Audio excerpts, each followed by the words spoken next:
James Melendez, James the Tech Guy. This video will show you 10 key components to jumpstart your Lucidchart journey and usage. Stay tuned.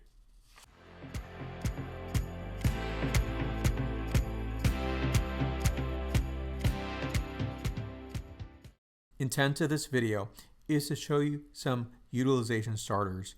It is by no means exhaustive or comprehensive. 10 items that we're going to go through right now.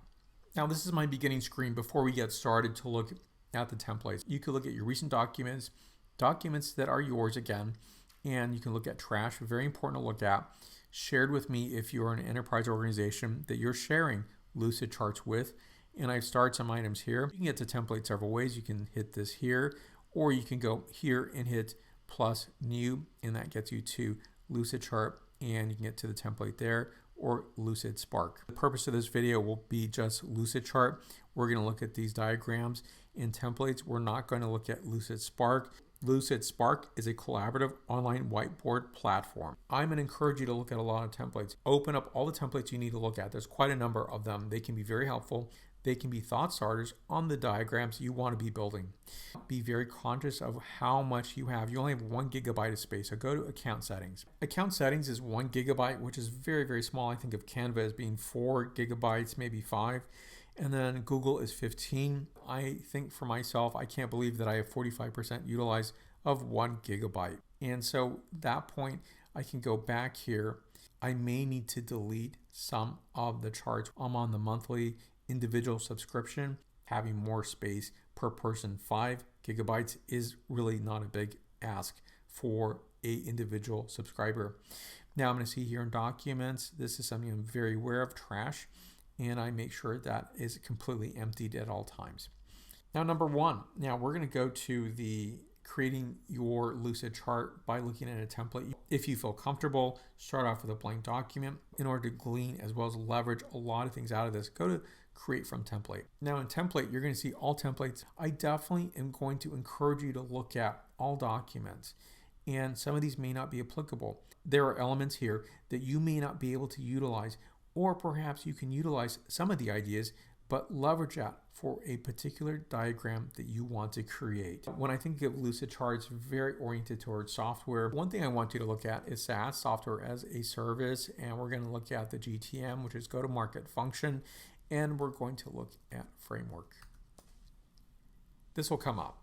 Let's select this. Now, I don't like preview. I really can't get a feel for this, so I'm going to actually X out of that, and I'm going to use this template. Now, we have the template here, and ultimately I can utilize this for other things. So again, this is for a go-to-market framework. It's something that can be applicable or not. I want to get these particular curves because I think they look fantastic.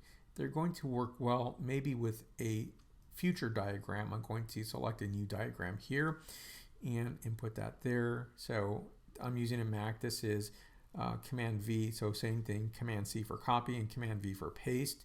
This is a thought starter. I get inspiration and I get ideas. And number 2, so we're going to look at the elements of this particular template screen and go through that. And so the first thing we're going to look at is the help function. You can look at the help function here and have a pull down here, a lot of information or things you can look at, keyboard shortcuts and so forth.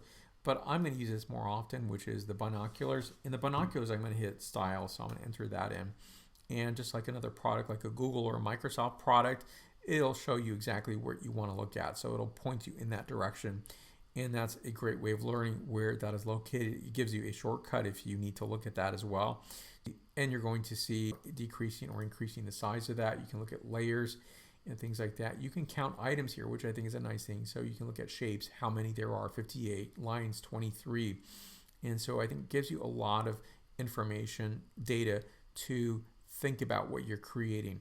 Now, what I like about in the lower left corner is I can look at a preview of each of the pages. So imagine if you have 20 of these, you can look at all of these. So you can move these around as well. So that's a nice quick way of dealing with that, or you can move them here on the bottom.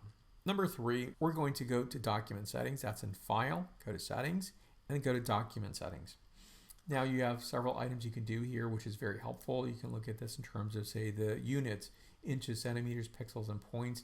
You can look at maybe background color, and I can look at tiling pages. I can turn that off. I can turn that back on.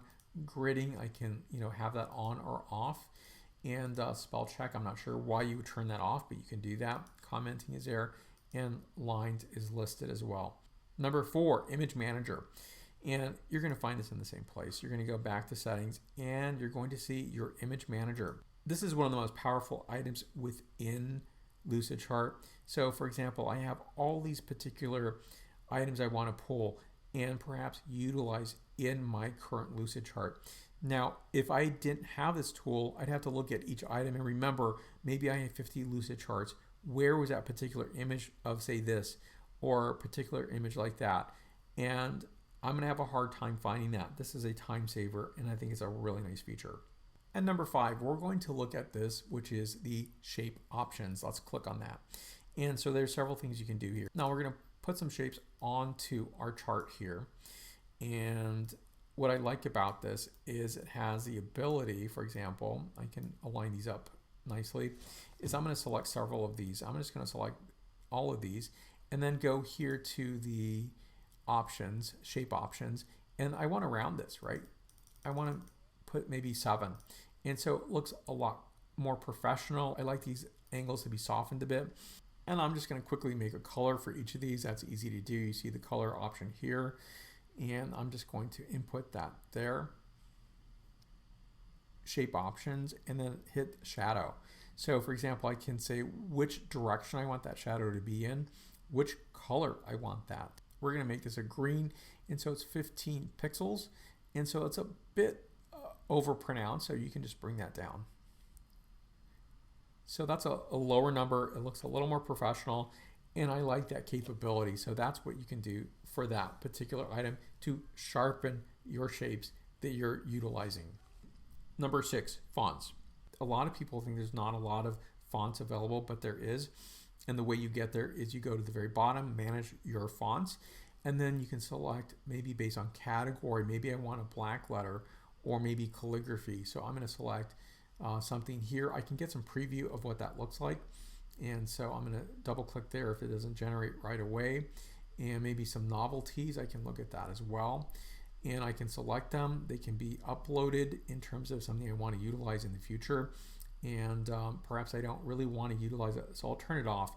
And the reason to turn it off, so I don't want too big of a list of fonts because I'm only going to use a particular set. I don't want to really search for them too much, but I think that's a really nice feature. Number 7, shapes. So this is obviously one of the most powerful parts of Lucidchart. All the shapes that are implemented are utilized here on the left panel. Now you can select more. There's quite a number. So this is not available in every discipline. This is not in, say, the sciences of chemistry, biology, physics, medicine, and so forth. You do have a lot of IT, such as Microsoft Azure, AWS. You have a lot of other things that you can utilize as well. But when I look at this, I can say immediately what I want to put on here is I want to have some sticky notes. So I'm going to put sticky notes on here. I always want them on because I think it looks pretty sharp. And then I'm also going to do some Venn capabilities, which I use quite often in my work. You're going to see 2 kinds of gradient as well as plane. So you have those on there. And I think this makes for a nice seamless feature. Let's use those. And they're going to go right here on the left panel. So let's go to our go-to-market tools. In our go-to-market tools, let's just say over here I want to create a Venn diagram. I'm going to use a gradient, and I'm just going to use a 3 Venn diagram here. I'll use this here. And so I think it's a very nice handy tool. Sometimes Venn diagrams and other softwares don't work as nicely and as I would say professionally as this. And so I think this is an outstanding tool. Generate with AI. Let's select that. And so this is in beta.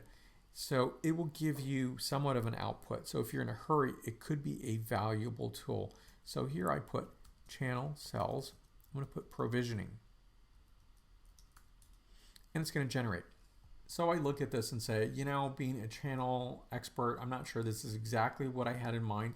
It gives me a place to start. And so I think it's a nice feature. And it does have some improvements to go, but it's there if you need it.